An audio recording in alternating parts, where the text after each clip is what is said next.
Hello friends, तो आज मैं फिर से आपके लिए लेके आई हूँ common course 5 that is mathematical and computational thinking and analysis का यूनिट 2 तो मैंने कंप्लीट कर दिया है। अभी आपको यूनिट 4 पढ़ाई हो रहा है। अगर आप वो देखना चाहते हैं तो यूनिट 2 जाके सर्च करके देख सकते हैं। अगर आपको सर्च करना है तो sets and number system unit 2 by Rumi Ayaz करके सर्च करके देख सकते हैं। या फिर अगर आपको यूनिट 1 देखना है इस चैप्टर का तो logic unit 1 by Rumi Ayaz करके आप देख सकते हैं। तो फ्रेंड्स, मैंने इस चैप्टर का जो है यूनिट 2 का मैंने पूरा पढ़ा दिया है, लेकिन एक तो मैंने छोड़ दिया था, मिस कर दिया था मैंने। नंबर सिस्टम के जैसे 4 टाइप्स होते हैं: decimal number system, binary number system, octal number system और हेक्साडेसिमल नंबर सिस्टम। तो मैंने तीनों को पढ़ा दिया है। ऑक्टल को मैंने छोड़ दिया था, मिस कर दिया था। सिलेबस में मैंने बोला था कि नहीं है, लेकिन ऐसा नहीं, सिलेबस में है ऑक्टल नंबर सिस्टम। इसलिए एक बच्चे ने मुझे कमेंट में बताया था, तो इसलिए मैं आपको जो है ऑक्टल नंबर सिस्टम बताने के लिए आज आई हूँ लेके वीडियो। बहुत ही अच्छे से मैंने बताया है, एकदम आसान तरीके से। इसको हिंदी में भी इंग्लिश में भी मैंने बताया है, आप देखिए इसको। तो देखिए यहाँ पे ऑक्टल नंबर सिस्टम, यहाँ पे मैंने 3rd लिखा हुआ है। इसका बेस 8 होता है, ठीक है ना, ऑक्टल नंबर सिस्टम। तो मैं एक चीज़ बता दूँ कि अगर कोई भी नंबर लिखा हुआ है, आपको पहचानना है कि वो कौन सा नंबर सिस्टम है, ऑक्टल है या बाइनरी है या डेसिमल है या हेक्साडेसिमल है। तो आपको उसके बेस से पता चल जाएगा, क्योंकि हर बेस का अलग अलग, हर नंबर सिस्टम का अलग अलग बेस होता है। बाइनरी का बेस 2 होता है, ऑक्टल है ऑक्टल का 8 होता है, हेक्साडेसिमल का 16 होता है, डेसिमल का 10 होता है। ये सब कुछ मैंने बता रखा है, अगर आप देखना चाहते हैं तो वहाँ से जाके देख सकते हैं।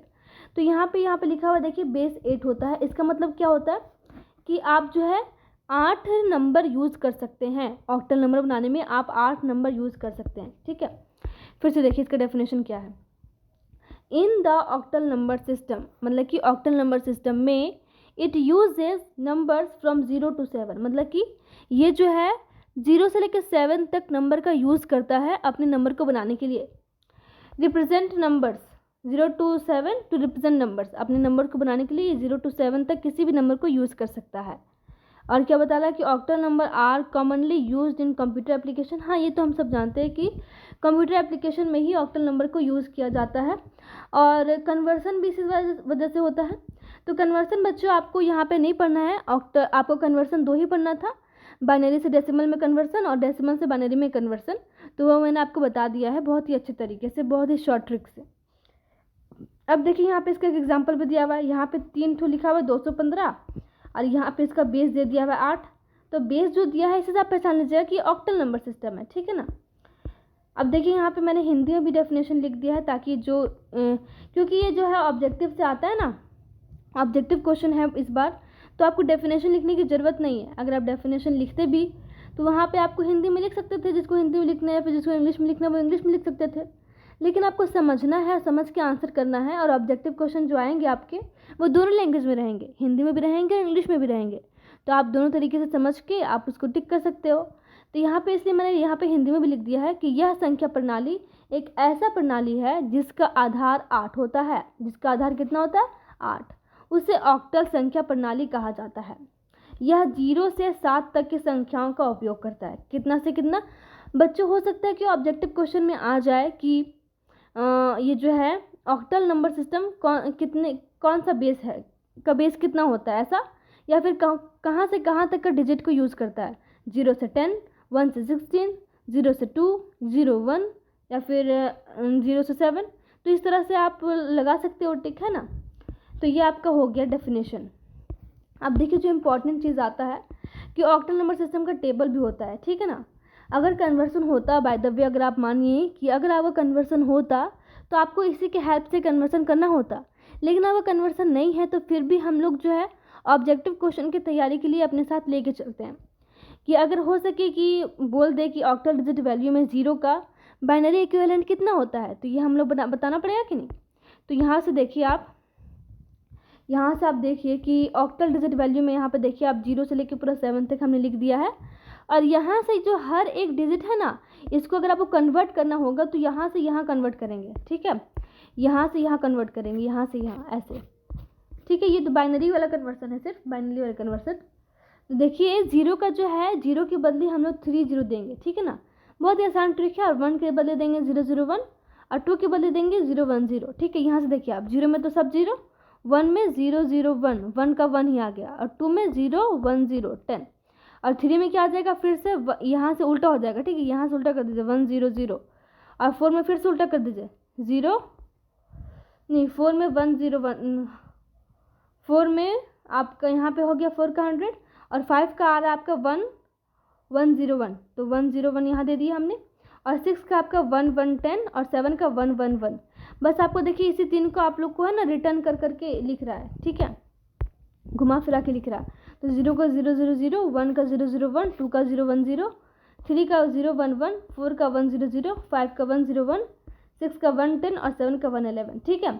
इसको याद करना ज़्यादा हार्ड नहीं, एक दो बार आप समझ लीजिएगा तो याद हो जाएगा। 0 का बस देखिए आपके 0 का सारा 0 होता है, और 1 का 1 होता है, ठीक है, 2 का 10 होता है, 3 का 11 होता है, और 4 से फिर आ गया 100, फिर 101, और 110, और 111, ठीक है। तो ये आपका आसान है याद करना, इसको याद कर लीजिए। इसके बाद हो सके कि इसका ऑब्जेक्टिव क्वेश्चन बन जाए। कन्वर्सन तो खैर आपका नहीं आएगा क्योंकि आपके सिलेबस में नहीं है, कन्वर्सन आपका 2 ही था जो मैंने बता दिया है। यहाँ पे देखिए इंपॉर्टेंट पॉइंट है ये, इसको ध्यान में रखेंगे। क्या लिख रहा है देखिए कि octal number system support digits from 0 to 7, मतलब कि ऑक्टल नंबर सिस्टम है बस 0 to 7 तक ही होता है, बियॉन्ड 7 मतलब कि 7 तक या फिर 7 से पीछे। सच एज 8 and 9 बियॉन्ड 7 मतलब कि 7 से आगे अगर हो कुछ भी, जैसे कि अगर 7 से आगे, बियॉन्ड मतलब आगे, 7 से आगे, जैसे कि सच है, जैसे कि अगर 8 और 9 हो तो that is not octal digits. 8 और 9 जो है वो ऑक्टल डिजिट नहीं है, हम लोग का 7 तक ही है। फॉर एग्जाम्पल यहाँ पे देखिए, यहाँ पे 1 9 दिया तो 1 तो है ही, लेकिन 9 नहीं ना है आपका, 9 तो आपका ऑक्टल डिजिट नहीं है, आपका तो ऑक्टल डिजिट 7 तक ही है। तो यहाँ पे 1 9 जो होगा, ये 1 9 ये आपका ऑक्टल नहीं होगा, ठीक है ना, ये आपका ऑक्टल नहीं होगा। तो हो सके 4 ऑप्शन में 3 आपको जो है ऑक्टल नंबर वाला दे दे, और एक जो है आपको ऑक्टल नंबर नहीं दे, जैसे कि 9 दे दे या फिर 8 दे दे। तो आपको बोलना है कि विच ऑफ द क्वेश्चन रहेगा, which of the following is not an octal number, तो वहाँ पे आपको 19 को टिक कर देना है, ठीक है। तो यही था आपका बच्चों ऑक्टल नंबर सिस्टम, यहीं तक था आपका। आई होप कि आपको समझ में आया होगा, मैंने पूरी कोशिश की समझाने की। अगर कोई भी आपको डाउट हो तो मुझसे पूछ लें। और ये 3 क्वेश्चन मैंने आपके लिए रखा है होमवर्क का, इसको आप खुद से बनाइए क्योंकि मैंने इससे पहले बता दिया है। एक चलिए और दे देते हैं हम लोग, ठीक है, 4 पे यहाँ पे एक और दे देते हैं, 4 4 4, इसको दे देते हैं 8, एक और दे देते हैं, हाँ इतने रहने देते हैं, ठीक है, इतने रहने देते हैं, इतने रहने देते हैं। तो इसको क्या करना है बच्चों, आप लोगों को इसको करना है क्या कि name the following number systems, मतलब कि इसका नाम बताना है आपको, ये कौन सा नंबर सिस्टम है, ये कौन सा नंबर सिस्टम, ये कौन सा नंबर सिस्टम, ये कौन सा नंबर सिस्टम, ठीक है ना। इसको आप नोट कर लीजिए और इसको आप कमेंट में बताइए कि 1 का ये होगा, 2 का ये होगा, 3 का ये होगा, 4 का ये होगा। तो मैंने आपको बता दिया है, सब कुछ बहुत ही डिटेल में बता दिया है। अगर इतने आसान से भी क्वेश्चन नहीं बनेगा इसका मतलब कि आपको समझ में नहीं आया, ठीक है। इसको आप बनाने की कोशिश करिए, ठीक है ना। और इसके बाद जो है आपका सारा जो है, इसके बाद आपका आने वाला है, इसके बाद हम लोग का यूनिट 2 तो हो गया पूरा कंप्लीट। और उसके बाद हम लोग का यूनिट 3 अभी मैंने नहीं पढ़ा है, यूनिट 4 पे आपका वीडियो आएगा स्टैटिस्टिक्स एंड प्रोबेबिलिटी पे। उसके बाद जो है आपका थ्योरी ऑफ इक्वेशन पे आएगा, फिर हम लोग का लास्ट जो चैप्टर बच जाएगा उसको हम लोग कंप्लीट कर लेंगे। और अभी जो है आपका जल्द ही कल से ही जो आपका शुरू हो जाएगा लैंग्वेज पेपर का पढ़ाई, लैंग्वेज पेपर का जो आपका क्लास है वो कल से ही शुरू हो जाएगा। तो देखते रहिएगा, कनेक्ट रहिए, ठीक है। Thank you.